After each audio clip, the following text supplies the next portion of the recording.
India gate, Rashtrapati Bhavan, railway station से लेकर विज्ञान भवन तक रोशनी से जगमगाता दिखाई दिया। कई प्रमुख ऐतिहासिक इमारतें और सरकारी कार्यालय तिरंगे की आकर्षक रोशनी से सजाए गए हैं, वो जगमग हैं।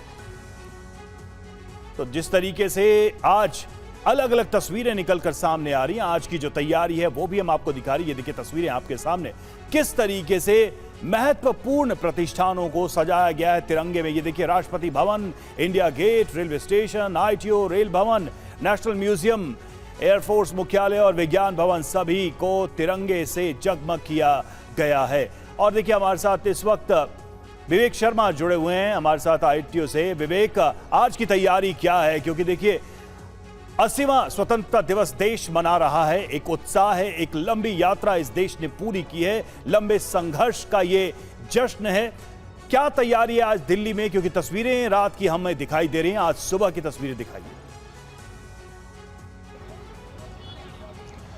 देखिए, राजधानी दिल्ली में सुरक्षा व्यवस्था काफी कड़ी की गई है। जगह जगह पर दिल्ली पुलिस और पैरामिलिट्री फोर्सेस के जवानों को तैनात किया गया है, जो कि आने जाने वाले वाहनों की चेकिंग करते हुए नजर आ रहे हैं। इस वक्त हम मौजूद है आईटीओ से राजघाट जाने वाले रास्ते पर। आप देख सकते हैं कि यहाँ पर पुलिस के द्वारा बैरिकेडिंग की गई है और यहाँ से सिर्फ लेबल वाले जो व्हीकल्स हैं उन्हें ही अंदर जाने दिया जा रहा है। उसके अलावा बाकी वाहनों को डाइवर्ट किया जा रहा है। आप देख सकते हैं तस्वीरों में कि ट्रैफिक पुलिस के जवान और साथ ही दिल्ली पुलिस के जवान आपको यहाँ पे नजर आएंगे। जिन गाड़ियों पर स्टिकर नहीं है उन्हें यहाँ इस तरफ आने नहीं दिया जा रहा, उन्हें कहा जा रहा है कि आप दूसरे रास्ते से जाएं। तो साफ है कि दिल्ली पुलिस और ट्रैफिक पुलिस के जवान यहाँ पे मौके पर मौजूद है, जो कि लगातार यहाँ पर ट्रैफिक पर निगाह बनाए हुए हैं। लाल किले के आसपास के सभी रास्तों को आम ट्रैफिक के लिए पूरी तरह से बंद कर दिया गया है। वहां पर सिर्फ लेबल वाले व्हीकल्स ही जा सकते हैं। और अगर सुरक्षा की बात की जाए तो लाल किले के आसपास करीब 25 से 30 हजार दिल्ली पुलिस और पैरामिलिट्री फोर्सेस के जवानों को तैनात किया गया है। इसके अलावा 1000 से ज्यादा सीसीटीवी कैमरे लगाए गए हैं। हाईटेक कंट्रोल रूम बनाया गया है। एफआरएस के साथ साथ अभिज्ञान ऐप की मदद जो है वो ली जा रही है। इसके अलावा मचान और साथ ही हाईराइज बिल्डिंग के ऊपर स्नाइपर्स को तैनात किया गया है। सुरक्षा के लिहाज से हर जगह पुख्ता इंतजाम किए गए हैं। यमुना नदी में भी पेट्रोलिंग की जा रही है। यमुना के आसपास के इलाकों पर नजर रखने के लिए नाव के द्वारा दिल्ली पुलिस के जवान पेट्रोलिंग करते हुए नजर आ रहे हैं। आप देख सकते हैं कि यहाँ पर बैरिकेडिंग की गई है और जिन लोगों के पास स्टिकर है वही अंदर जा सकते हैं। इसके अलावा बाकी गाड़ियों को जाने की इजाजत नहीं दी जा रही है। तो साफ है कि दिल्ली पुलिस के द्वारा पुख्ता इंतजाम किए गए हैं। लाल किले के आसपास बिल्कुल अभूतपूर्व तैयारी है, सुरक्षा के इंतजाम है और इसके पहले अलर्ट भी आया था सिक्योरिटी को लेकर, तो उसको देखते हुए भी ये सारी तैयारी की जा रही है। और हमारे साथ हमारे स्टूडियो में खास मेहमान जुड़े हुए हैं। Major general Sanjay Mestan sir, रक्षा विशेषज्ञ हमारे साथ हैं।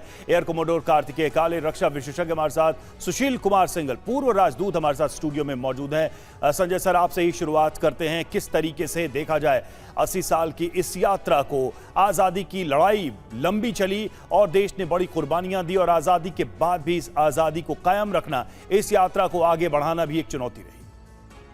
और देखिए, ये जो यात्रा है, ये पहली बात 1947 के लिए जो हमने आज़ादी के लिए वो बहुत ही तगड़ी लड़ाई थी और पूरा देश एकजुट होकर अंग्रेज़ों के खिलाफ लड़ा था। और बल्कि आपने बड़ा अच्छा सवाल उठाया कि ये किस तरफ ये यात्रा भी जानी चाहिए। देखिए, ऐसा है कि वो अगर आज उन लोगों से पूछा जाए, और जिसमें कितने फौजी भी शामिल थे, उसी के बाद आपको पता है कश्मीर का युद्ध शुरू हो गया था, उन सब ने हम सब के कल के लिए अपना उन्होंने आज खोया था। और ये बहुत ज़रूरी चीज़ है इन सब के लिए, क्योंकि उन्होंने एक हमारे देश के लिए शहादत दी थी। हमारे फ्रीडम फाइटर्स ने अंग्रेज़ों के साथ इतनी लड़ाई की और अब ये जो हमारा फ्यूचर है इसके लिए जो उन्होंने मेहनत की थी, वो भी एक यही उन्होंने जब अपनी शहादत दी थी, उन्होंने ये सोच के दी थी कि भारत एक इंडिपेंडेंट देश हमेशा के लिए रहेगा, डेवलप तरक्की करता रहेगा, डेवलपमेंट अच्छी होगी। उस लिहाज से मेरे को लगता है आज हम हर भारतीय का फ़र्ज़ बनता है इस देश का झंडा हमेशा ऊंचा और करना चाहिए। सबसे बड़ी जोश वो होना चाहिए, एक कर्तव्य हमारा, एक नेशनल फ़र्ज़, नेशनल ड्यूटी है। और वो देखते हुए एक देश में यूनिटी की भावना होनी चाहिए। 140 करोड़ इंडियंस एक होने चाहिए, क्योंकि अंग्रेज़ों ने जो हमें तोड़ा था वही आज कुछ बाहर के लोग जैसे मुनीर वगैरह ये कोशिश कर रहे हैं कि भारत में लड़ाई झगड़े होने चाहिए। बिल्कुल नहीं होना चाहिए। टॉलरेंस होना चाहिए, एक रास्ता यूनिटी का होना चाहिए। हमेशा भारत का झंडा ऊंचा रहना चाहिए और जो खासकर डेवलपमेंट के लिए हमारी इकोनॉमी और डिफेंस, ये दोनों बहुत इंटर रिलेटेड है। इस पे हमें बहुत जोर देना चाहिए क्योंकि आज के जो जियोपॉलिटिकल डायनामिक्स हैं, आपको पता है कितना चेंज होता जा रहा है।